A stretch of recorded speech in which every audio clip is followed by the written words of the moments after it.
Chris Whipple, thank you for joining me. Thanks for having me. So congrats on the success of the book.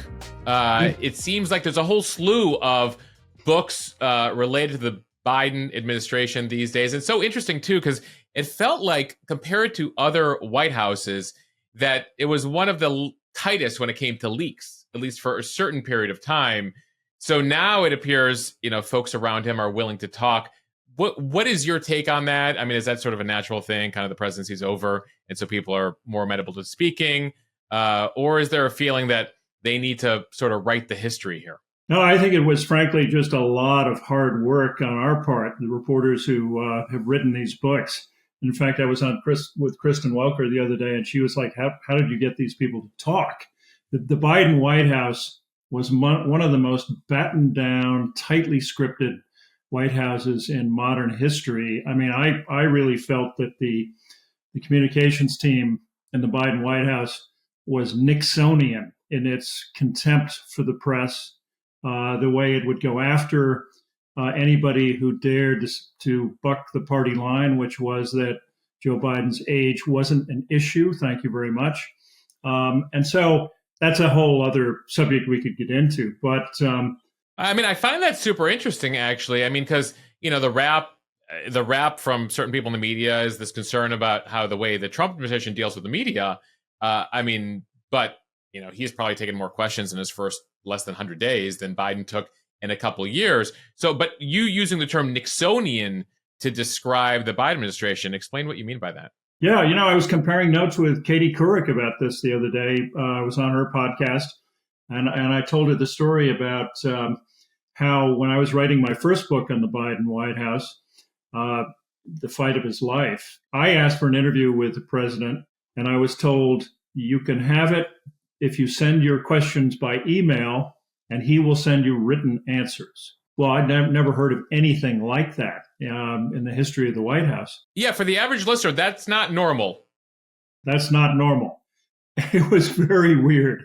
And of course, immediately wondered what that was about. And in retrospect, of course, it's clearly that they did not trust the president to answer questions in real time with a real live reporter in the room. And so that should have been a tip off. And Katie Kurricks was telling me about how she'd asked for an interview. She'd bumped into Biden at some event. It was a cancer event. Biden told her, I miss you, Katie. I really want to do an interview. She ran into him again, and he said the same thing. And then she went to the White House team and was shut down immediately. I mean, the word she used was stonewalled. So I do think there was something Nixonian about this White House. They were hiding Joe Biden from day one, scripting him entirely, and it all came back to bite them severely in the end. Yeah, you write about the fact that there were already signs of this in 2020, and then they were sort of bailed out by COVID and the sort of basement campaign they were allowed to run in 2020. Yeah, it's a great story that I tell in the book.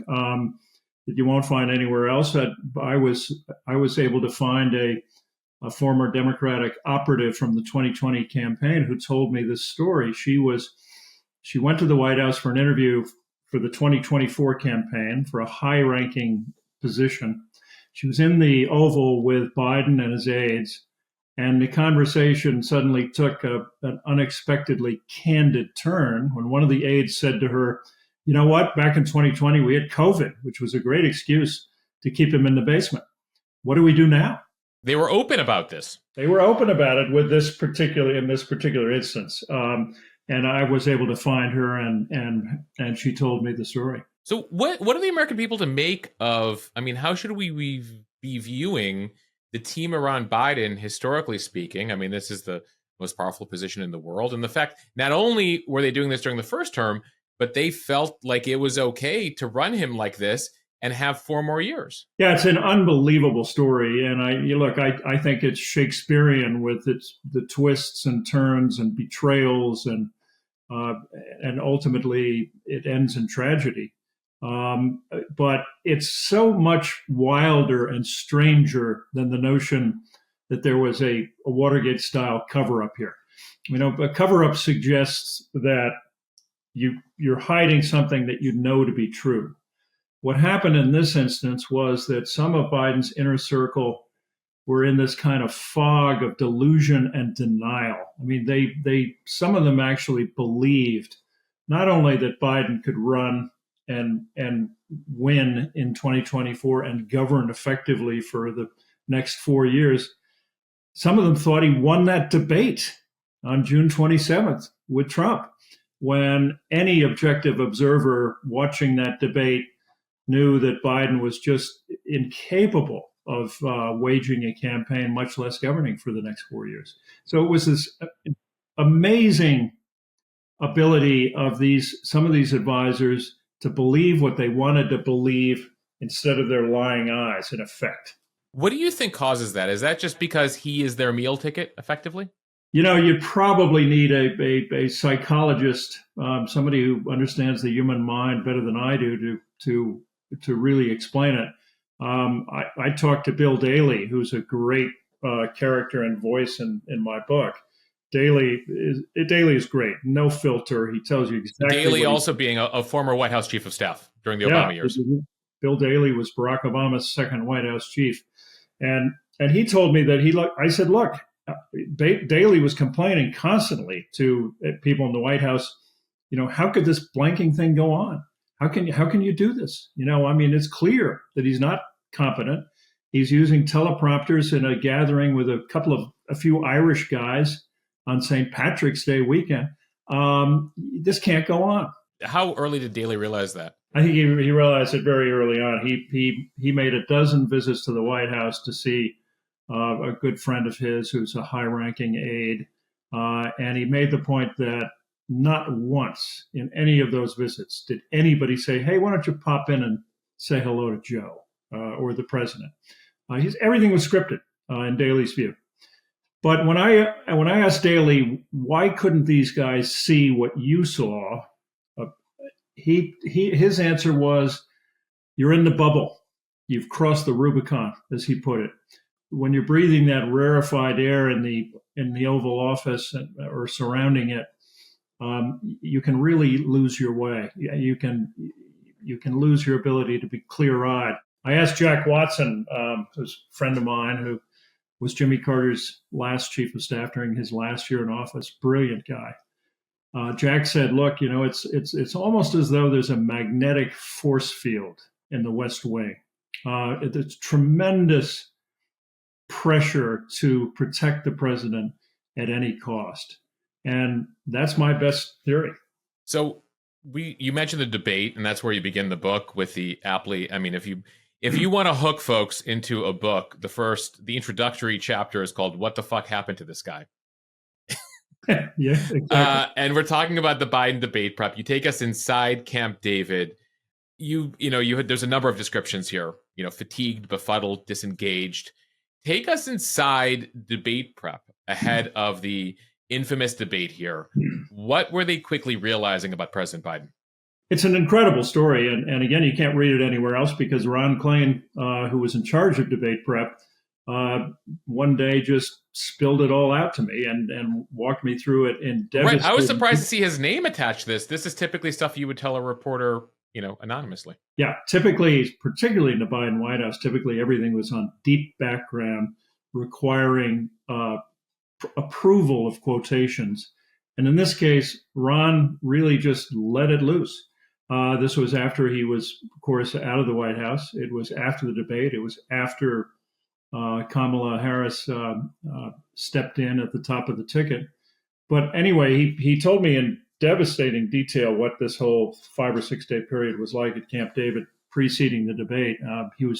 Ron Klain who'd prepared 8 previous presidential candidates, count them, who's been around this block, was just startled by the condition that Joe Biden arrived in. He was out of it. He was exhausted. He wasn't following the back and forth between his campaign and Trump's. He was obsessed with foreign leaders. All he could talk about really was Emmanuel Macron and Olaf Scholz. Because he had just come back from the NATO. Wasn't there a summit in Europe just right before then? He'd been in Europe.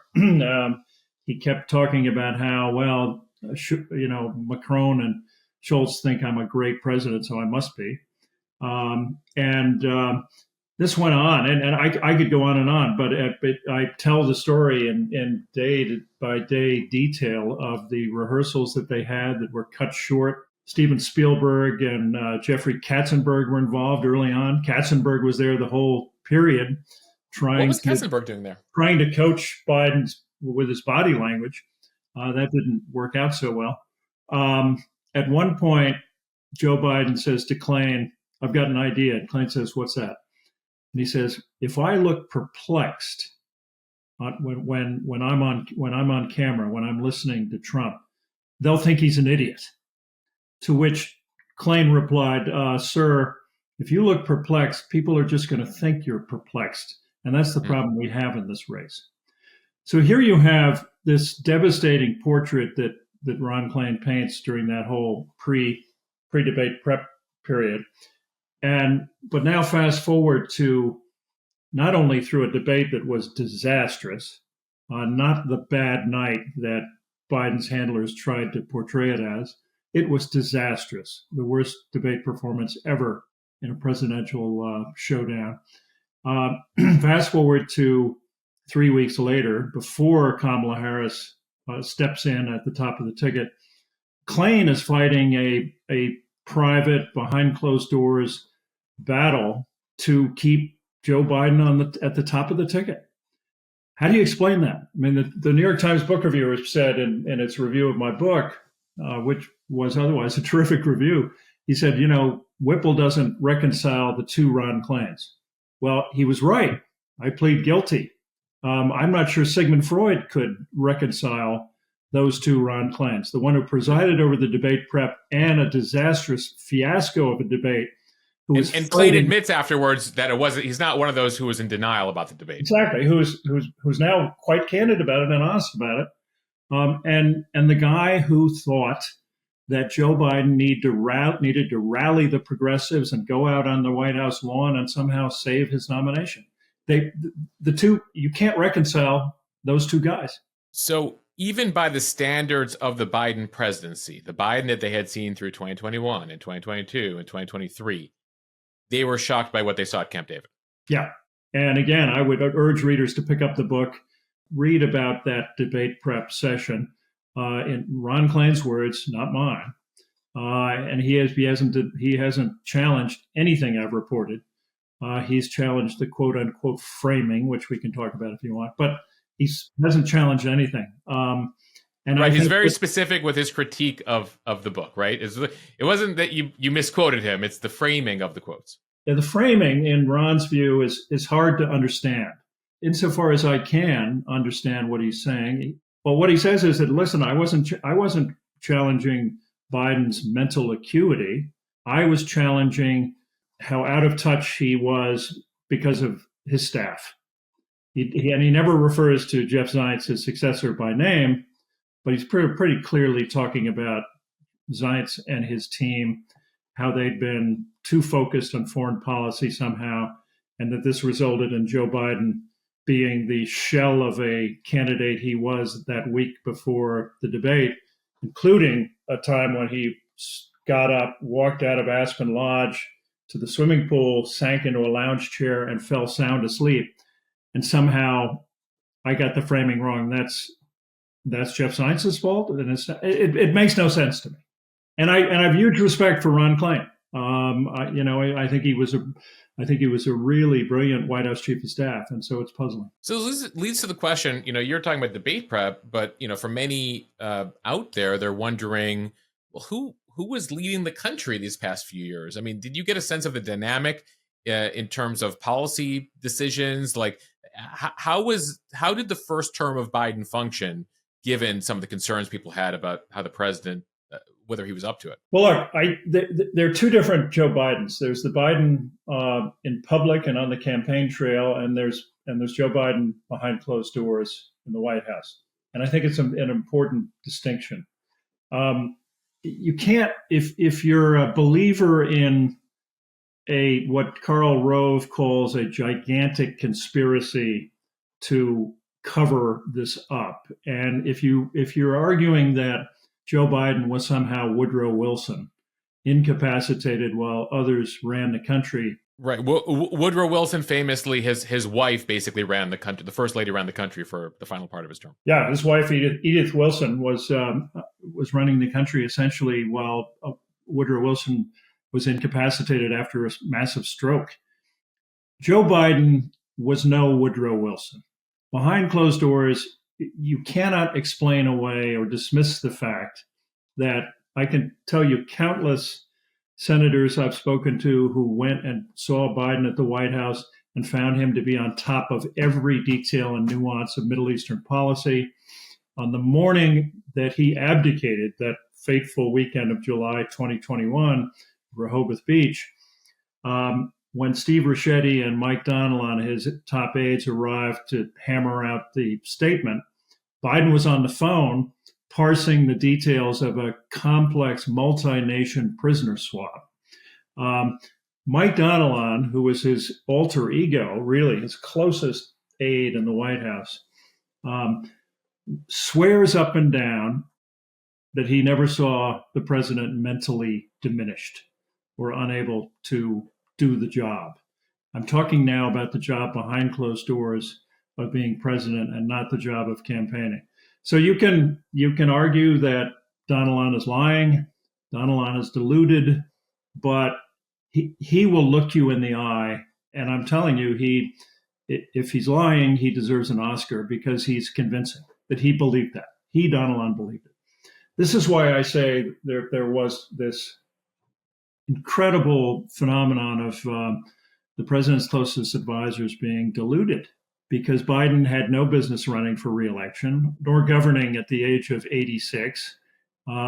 Everybody could see that from afar, and these guys couldn't see it right in front of their eyes. So this naturally leads to questions about both the people beyond the White House, the Democratic Party, and the media, and I want to dive into both of them. You talk about sort of just how deferential the party was to Joe Biden. Let's start with the party, then we can get to the media critique here. Sure. Again, looking back at how this was allowed to happen and how a man who said in 2020 that he was going to be just a bridge president, decided the bridge was going to last, 4 years longer. Well, here's what I learned and what readers can find out if they pick up the book, which is there never was a bridge. There never was a plan to hand the baton off, to mix my metaphors, to hand the baton to Kamala Harris or anybody else. The plan was for Joe Biden to run for re-election. When I spoke to Ted Kaufman, maybe his closest friend, Kaufman said to me he didn't remember any discussion about that ever. And he talks to Joe Biden all the time. The idea, he said, no, listen, you run for president, you win, you run for a second term. That simple. I don't know whether that was an off-the-cuff remark by Biden when he referred to that bridge or not, but I can tell you that was never the plan. So as far as the party is concerned, though, the party that would suddenly realize after that debate that they had to get him out, where were they in 2023 and 2022 and 2021? Well, yeah, no, you're right. It was much too late in July. There was late June. June 27th was the debate. It was impossible. It's a practical matter to have any kind of primary. I've spoke to people high up in the DNC who understand this stuff, and they were aghast. I mean, incredulous that people like Obama and Nancy Pelosi were dreaming of a primary. It couldn't happen, period, because of the rules and the money and all the rest. What could have happened, and that's the other big mystery at the heart of this book that I try to shed light on, is that Biden should have stepped away a year or two earlier. Had he done so, then there could have been a competitive primary. But once again, that was never in Joe Biden's plans. And the stunning thing to me, again, given the fact that we could all see with our own eyes just how rapidly the presidency had aged Joe Biden, the stunning thing to me is that none of his closest advisors ever took him aside, sat down, and said, boss, you sure you're up to this? You're going to be 86 years old. It never happened. Bill Daley, again, Obama's second chief of staff, told me a story about running into Tom Donilon, the national security expert at the White House during a party, and Daley said Donilon was brother of Mike Donilon, Biden's closest advisor. Daley said, WTF, how can this go on? And Donilon said, not even my brother has had that conversation with Joe Biden. And you can be sure that if Mike Donilon never had it, nobody did. So, right. So then Obama wasn't a place to have it early. Schumer wasn't a place to have it early. Pelosi wasn't that ultimately, as far as they were concerned, they were sort of just hoping. I mean, was prayer part of the strategy here? Well, look, I think delusion was part of the strategy and part of the phenomenon here. Nancy Pelosi, for example, was convinced after the 2022 midterms that when the Democrats outperformed expectations and really did well, that Biden should run for re-election. It was only later that she changed her mind. And in the book, readers can find out when that turning point came. It came during a visit to the White House later, obviously. And then, of course, ultimately, she went and she had a clandestine one-on-one meeting with Joe Biden in the White House residence that hasn't been reported before. And that's a great scene from the book as well. Yeah, I think the description is that the White House following that June 27th debate looks less like West Wing or House of Cards and more like The Godfather. Which Godfather, Chris, and what scene should we be imagining? That's a direct quote from Anita Dunn, one of Biden's senior advisors, at a toast for some departing staffers after all of this went down. She was a casualty. She was one of the close aides who fell from grace, along with her husband, Bob Bauer. And I just tell readers to pick up the book and find out why. Right. I mean, they tried to blame her partially for his performance, right? Yeah. Yeah. But, even during the debate, the stunning thing is that they were watching this debate in real time. And you remember, I think we all remember 12 minutes into that debate when Joe Biden was asked a totally unrelated question. And he said, and he stopped and he looked as though he didn't know where he was. And he said, we finally beat Medicare. Well, at that moment, Trump's team knew he was out. They were just looking at each other. He's gone. That's it. Let's prepare for whoever's next. By the way, it was actually fascinating to watch Donald Trump during that debate. He realized it too, because he was like, you could see in his mind, he's like, I don't need to go in for the kill here. This guy is basically lighting himself on fire. Yeah, I think Trump realized that in real time. And, a little bit later in the debate, he said, I don't know what he just said, and I don't think he does either. Yeah. That was about as harsh as he got. Because he knew that Biden was just self-destructing. But the extraordinary thing is that Biden's inner circle watched that debate in real time and believed that somehow it was survivable. And Anita Dunn, for example, was watching a so-called dial group, a focus group of undecided voters who were turning a dial up or down to register their reaction. And because some of the dials were turned down toward the end of the debate when Trump was saying his usual outrageous things, she convinced herself that somehow they picked up votes.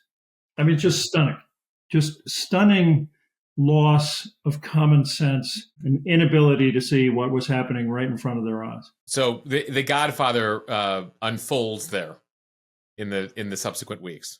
It does, and it's a really incredible story. The final days and final hours as they tick down toward that Sunday, July 21, when Biden finally put out his abdication statement. It was really dramatic because Trump, of course, survived that assassination attempt and dramatically pulled himself up from that 3-week period, Chris. I mean, I don't know if we've seen anything like that in modern American history in terms of what unfolded between just what was happening with Biden, but then also the assassination attempt.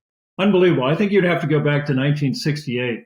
I mean, when this happened, I was writing a book on presidential campaign managers from 1968 to the present. And when all of this happened, I called my publisher and said, I think we should shift gears here and we should push this one aside and do this. This is the political story of the century. And, that 3-week period is the heart of the book, although I cover the rest of the campaign right down to election day.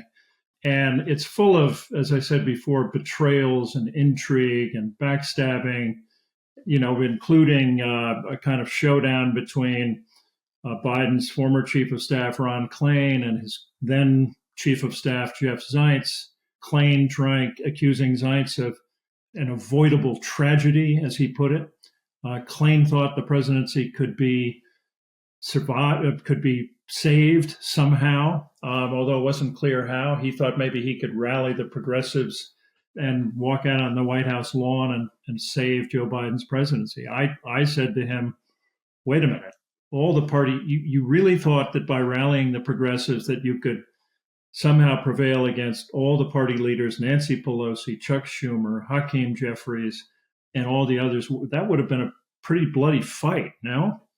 And his answer to that was interesting. He said, well, yeah, but blood on everyone is just a massacre, was the way he put it, which became a chapter title. Anyway, you had all of that going on, and you had Trump rising from the dead almost in Pennsylvania at that rally, picking himself up off the stage, raising his fist and mouthing, fight, fight, fight, going to the convention, coming out of that convention with all kinds of momentum. Meanwhile, the devastating split screen with Biden with COVID climbing off of Air Force One, standing on the steps looking lost, grasping a handrail. And then off he goes to his beach house in Rehoboth and spends the next few days determining the fate of his presidency and the world. Do we have a sense that he actually had COVID there? That was not an excuse to get No, I think it's pretty certain he had COVID. Yeah. You think he actually had it? Yeah. One of the intriguing relationships that you get at is the Obama-Biden relationship. Going back to Joe Biden as his vice president, and how Biden viewed Obama, how Obama viewed Biden, the push Obama made to get Hillary in as the heir apparent, how the relationship then unfolds when Biden is actually president, and then, of course, the summer of 2024. Take us into the Obama-Biden dynamic. Yeah, it's a fascinating dynamic, full of layers and complexity, because on the one hand, they had a genuinely close relationship. Barack Obama took Biden under his wing when Beau Biden was dying of cancer, and in effect offered to just write him a check to take care of all of Beau's medical bills. Biden had taken out a mortgage on his house to do that, and they became very close, had a real bond. But again, there's a real competition between these two camps, and Biden never forgave Obama for putting his thumb on the scale for Hillary Clinton in 2016. That was a deep wound that he carried. There was, again, the competition between Obama and Biden for who would be the more consequential president. Their teams were very competitive in that respect. Is that something Biden went into his presidency as like, I'm going to do more than Obama ever did? I mean, this is actually part of his psyche. This is his thought process. I think it is. I think it was. I think he wanted to be an FDR-like president and prove to, he always had a chip on his shoulder, particularly with Obama's team, Obama's staff. They always looked down their nose at Biden. They didn't respect him. They never thought he had what it took.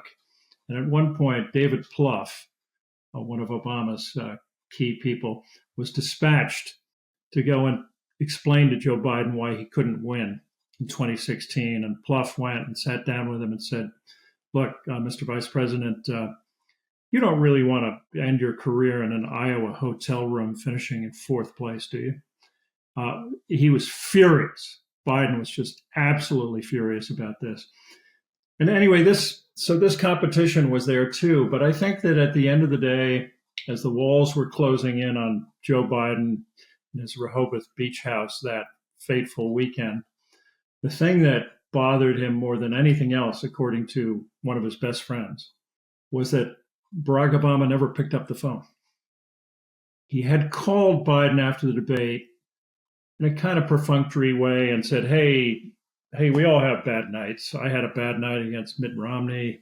Don't worry about it. We're grading on a scale here when we talk about his bad night against Romney and Biden's bad night. Yeah, nothing like Joe Biden's night, June 27th. But there had been silence until the weekend of the July 2021, and as his best friend put it to me, Obama never just picked up the phone and called him and said, "Hey, Joe, you sure you're up to this?" Never expressed his reservations directly to Joe Biden. And that was he felt was a real betrayal. Real betrayal, because what was Obama actually, who was he calling and what was he doing in that 3-week period? Barack Obama was working behind the scenes to put his thumb on the scale for another candidate, and not Kamala Harris. The word was that he really favored a governor, a certain female governor from Michigan, Gretchen Whitmer. And so Obama was quietly working behind the scenes. And of course, there was that devastating op-ed in the New York Times by George Clooney that many people believe Barack Obama either put Clooney up to or at a minimum gave him a green light. But we still don't know we don't have firm details on exactly how that transpired yet. We don't. We don't. I mean, I asked Bill Daley, Obama's former chief of staff, about it, and I said, "Do you think Obama gave him a green light?" And he said he wouldn't have put up a red light. And I mean, notably, Clooney was at a fundraiser several weeks before the debate that sort of for many was the, if Camp David was the inner circle's oh crap moment, that fundraiser was a moment for Clooney and others to have that same realization. It was. A number of people were really taken aback by how frail and fragile Biden seemed to be at that debate. And then, of course, Clooney wrote that devastating op-ed. It was on July 10. And the speculation was that he'd spoken to Obama about it and asked Obama if he should go ahead and had been given a green light. But we don't know for sure. We do know that when Morning Joe did a segment alleging as much that they were in cahoots on this op-ed, that Clooney was not amused. It's notable, by the way, Morning Joe being one of President Biden's favorite TV shows, because that's also the platform that Nancy Pelosi would use to try to send him a message as well. Yeah, I mean, Nancy Pelosi, in her inimitable, almost casual way, gave that devastating answer to Jonathan Lemire's question, which was, do you want him to run? And she said, where's the effect of, we're waiting for him to decide. Right, even though several days before he's like, I'm in it, guys, I'm in it. Emphatic about being in it.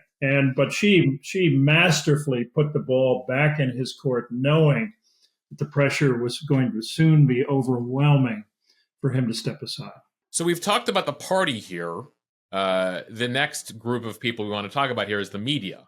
You're a longtime CBS producer, ABC producer. You spent many years in the press corps there, Chris, before you went into documentary production and being an author. What do we make of the media's role here? To what extent do we chalk it up to incompetence or potentially worse here? Yeah, I tend to be a little bit more sympathetic to the media's role in this so-called gigantic conspiracy, as Karl Rove puts it, which I think is much more nuanced than that. Having tried to cover this White House in the form of writing a book about his first 2 years, I know just how scripted and battened down and difficult this White House was to penetrate. Everything was always on deep background with, quote approval. And as I say, I was really astonished by it. It struck me as the most battened down White House since Nixon. So I'm sympathetic to the media on this because I think it was a hard story to ferret out. Even in the occasions they were able to see him in person and the way he avoided them, like should their antennas have gone up when they were seeing this sort of thing? Maybe they should have. Yeah. Look, I mean, it's clearly, knowing what we know now, this was not the White House press corps' finest hour necessarily. But I think it is coming out now. And, I was fortunate to be able to get to Biden's inner circle, almost all of them. They spoke to me pretty frankly, and obviously Ron Klain really opened the floodgates on this story for me. What lessons do you think the White House press corps should take away from this, and the media writ large should take away from what we would come to discover and the way the White House was covered? Well, I think one lesson we should take away is that the media just needs to be absolutely relentless and unforgiving and critical when there's anything less than transparency. And I think we're getting transparency, which comes with a lot of chaos from Donald Trump's White House, but we are getting something pretty close to transparency here. When you don't get it from a Democratic White House, you need to ask why. And they need to be more critical about it, I think. It just not enough of an issue was made of it, in my view. One common question I get from people who follow us on social media, et cetera, is to what extent does political bias play a role here? The general liberal bias of a number of folks in the mainstream media. To what extent, I mean, you spent many years in the media. What is your answer to folks who wonder that? Look, there may be some. I mean, I don't kid myself that there isn't some liberal bias, and that a lot of reporters think that Democrats are better than Republicans in the White House. But having said that, I think that really since Watergate, since the summer of 1974, that every White House reporter has wanted to be to make a name for his or herself, and everyone wants to be Woodward and Bernstein. Everybody wants to be Woodward and Bernstein. I don't think anybody shies away from that. So I think it's the extent to which the media goes easy on Democrats is really exaggerated. Before we get to Trump here in a second, one final question. Kamala Harris, you discussed those final, basically was it 100 and something days that she had 107 days. Yeah. Do you get the sense that she ever had a shot? And if she didn't, who is to blame here for their understanding, or I should say misunderstanding, of what voters cared about and how one could win that campaign? I think it's a mistake to assume that campaign was somehow unwinnable. I mean, the argument, I guess, is that there was this overwhelming anti-incumbent tide that swept incumbents. The world. Worldwide. Right? And you could go around the world, from Japan to France to the UK to, you're seeing in Canada, there was no shot. We had no shot, the Democrats. From 2020, from the beginning of the pandemic, going for something like 50 out of 64 incumbents were swept away worldwide. So there was no question about it. She was up against real headwinds. But I think it's a mistake to say that she couldn't have won it. I mean, it still came down to the battleground states. And I think that there were plenty of mistakes were made. Her biggest challenge, it seems to me, was trying to run as a change candidate in a change election as a sitting vice president of the United States. Not easy to do. Hubert Humphrey, back in 1968, managed to break with Lyndon Johnson over his conduct of the Vietnam War and had a real surge and almost caught Nixon in that election. It was a super close election, right? Super close. It was a really by a hair's breadth.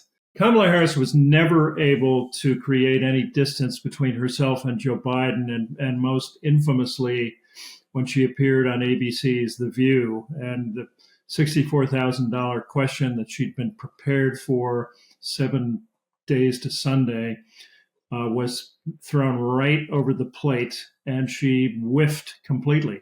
She could not say how she was different, how she would govern differently from Joe Biden. She said, I can't think of a single thing. Within hours, the Trump campaign had a devastating ad that was running. And that, in my opinion, was game over. I mean, I think that was a major turning point. Is that because she felt pressure from Biden himself or the White House not to separate herself? And she just didn't have the guts to do it? Here's the irony. She was given a green light to do it. In fact, her top aides, Lorraine Voles, her chief of staff, and Jen O'Malley Dillon, the campaign chair, went to the White House, met with Jeff Zients. They said, look, we got to create some distance here. We're going to have to really kind of try to break with the president. They were told, go for it. You need to do it? Do it. Joe Biden personally called Kamala Harris and told her the same thing. He told her that, and not in so many words, but essentially said, look, you have to do what you have to do to win this thing, and don't worry about hurting my feelings. So she could have said we were slow on inflation, we were slow on the border, we were, Afghanistan left something to be desired. Like go through some of the failures of that administration. Yeah, no, listen. So there was an opportunity there to say, well, look, we did A, B, C, and D, but guess what? We blew it on inflation. That's going to change. Here's my plan. She needed to do that, in my view. Certainly, Leon Panetta, somebody I value, whose judgment I value, I talked to a lot, was absolutely convinced of the same thing, that she needed to break with the president. She couldn't do it. And the reason she couldn't, I'm told by people who know her well, is that she just felt loyal to Joe Biden. She just felt this was the guy who brought her to the dance. She would not be there without him. She felt loyal to him, didn't want to do it.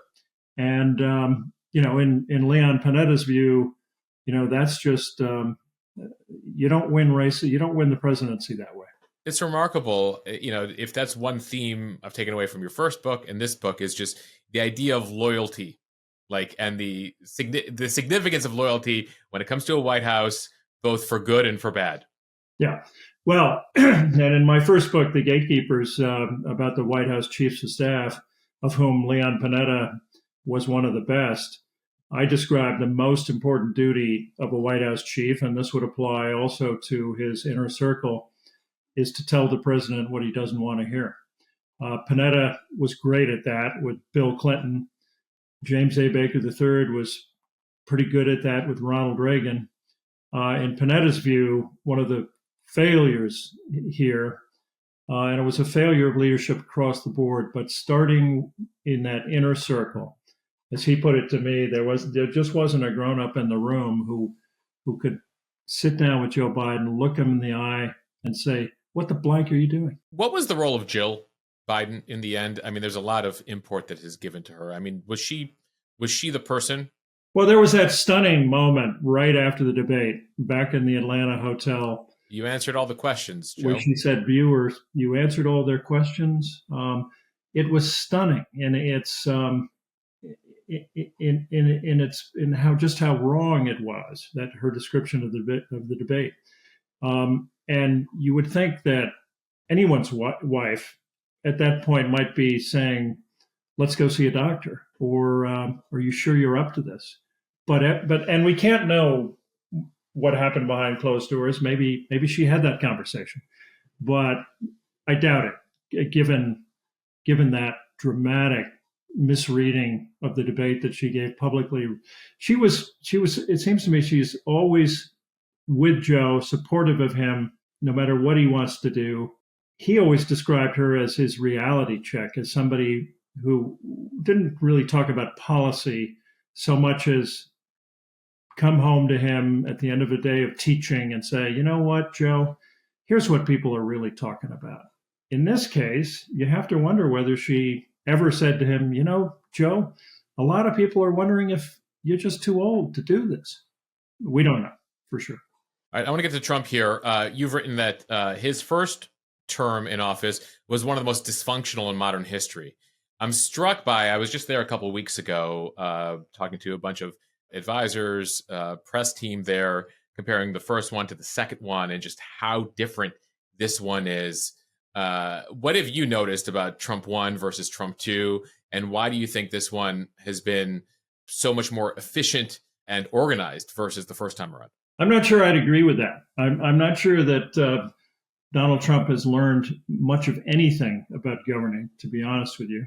But would you use that same term dysfunctional? Because it does, at least in terms of pushing forward with an agenda, he is, in terms of running it at a sort of breakneck speed. Well, I think there are two things. Trump 2.0 is different from Trump 1.0 in one respect, for sure, and that is the functioning of the White House. And I give a lot of that credit to Susie Wiles. I think she has a kind of magic with Trump that none of her predecessors as White House chief had.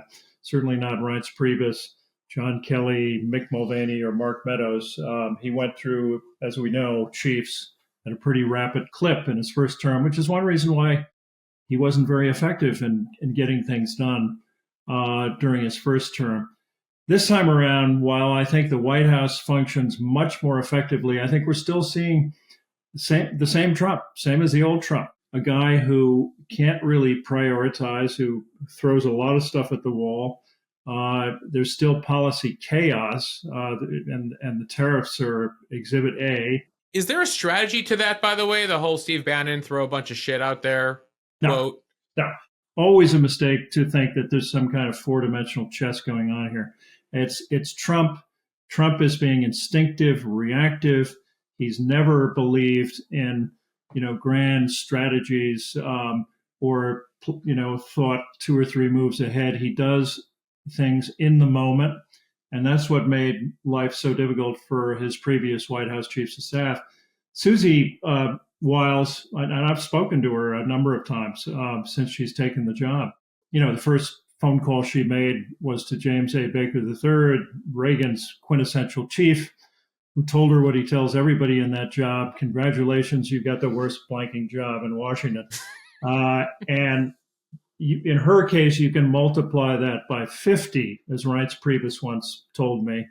So it's a real challenge, but she has argued with him. She has, for example, on the issue of a blanket pardon for the January 6th insurrectionists, I asked her, did you ever have a conversation to the effect of maybe we should look at these cases individually instead of a blanket get out of jail free card? Right. All these guys were not equal.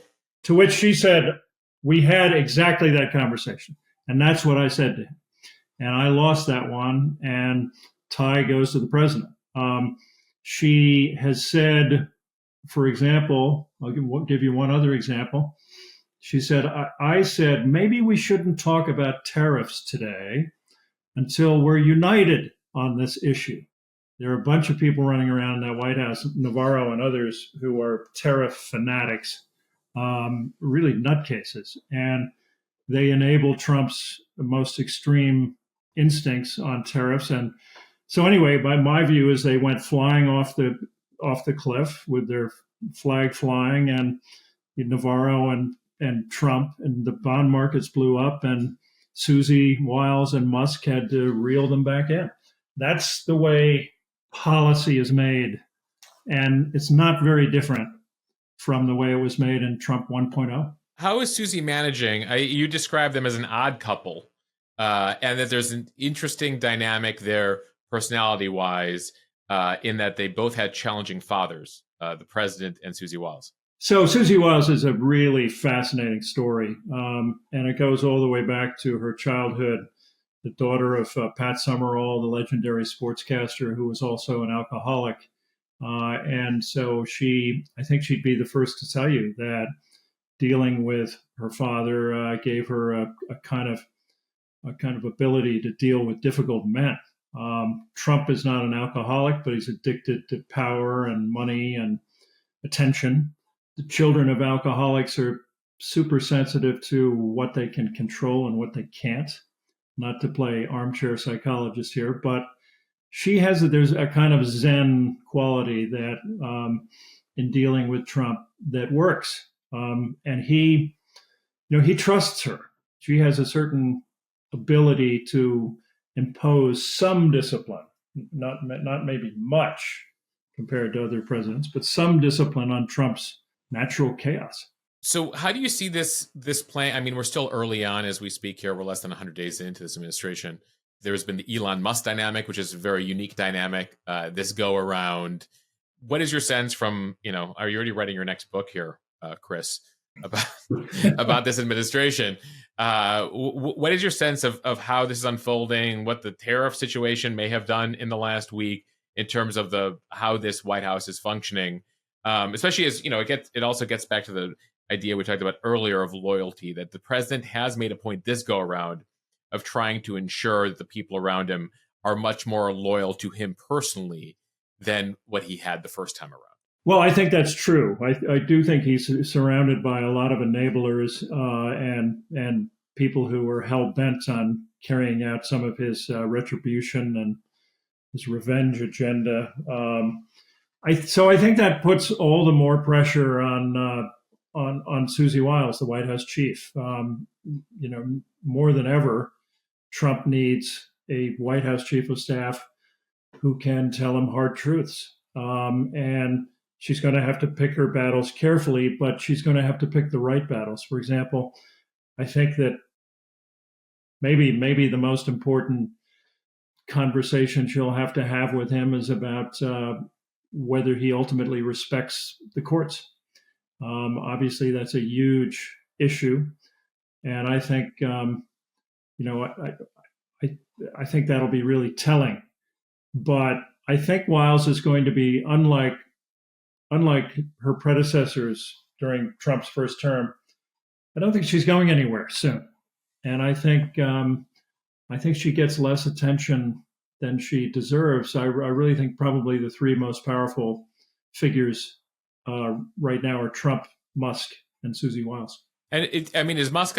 What is your sense of and we'll end here in terms of Musk's role? It sounds like he's being phased out, or is he going to be around for a while? Because I think one of the big questions we've all had going into this was how long, given Trump's history of his relationships, can the most powerful man in the world and the richest man in the world keep this going?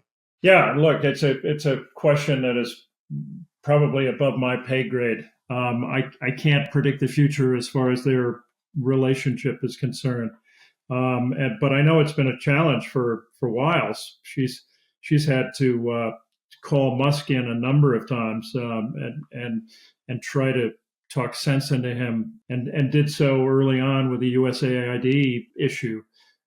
So far, I think that while there's some friction there, it's kind of remarkable how long this relationship has lasted already, don't you think? Listen, as an observer, all we know is what we watched happen in the first term. So it's just been incredible. Also, just given how unique they are, how they tend to, operate where they're right. All the fact that these two have made it work for so long. Yeah. By so long, I mean a few months here. Has actually been very incredible to watch. Yeah, no, the bar was pretty low. When you look at all the other characters from Trump 1.0, for sure. But by the way, before you go, I was struck by the quote on the back of the book. It's not typical, by the way, to include the following. Reince Priebus, the former Trump chief of staff, the quote you include on the back of the book is, "Don't talk to Whipple." Yeah, it's one of my favorite blurbs of all time. I mean, as soon as I heard the story, I'll tell you the story behind it. What happened was that, in the Gatekeepers, my book on the White House chiefs, I described the tradition whereby the outgoing chief of staff in the White House invites all of the previous chiefs to come in and give advice to the incoming White House chief of staff. And this goes back to Rahm Emanuel in 2008. Did this happen, by the way? Did this happen between the Biden and Trump transition? It did. So what happened was that Jeff Zients invited all the ex-White House chiefs to come to his house and have a dinner for Susie Wiles. And they'd sit around a table and they would give her a piece of advice as they went around. And so they started around the table. There were 8 of them in this case, Democrats and Republicans. They went around the table. Everybody dutifully gave their advice, and then he got to Reince Priebus, and he looked at Wiles, and he said, "Don't talk to Whipple." I took it as a badge of honor. Well, I was going to say, by the way, credit to you. She's talking to you still. So is Reince. Reince is, I'm friendly. I'm friendly with Reince.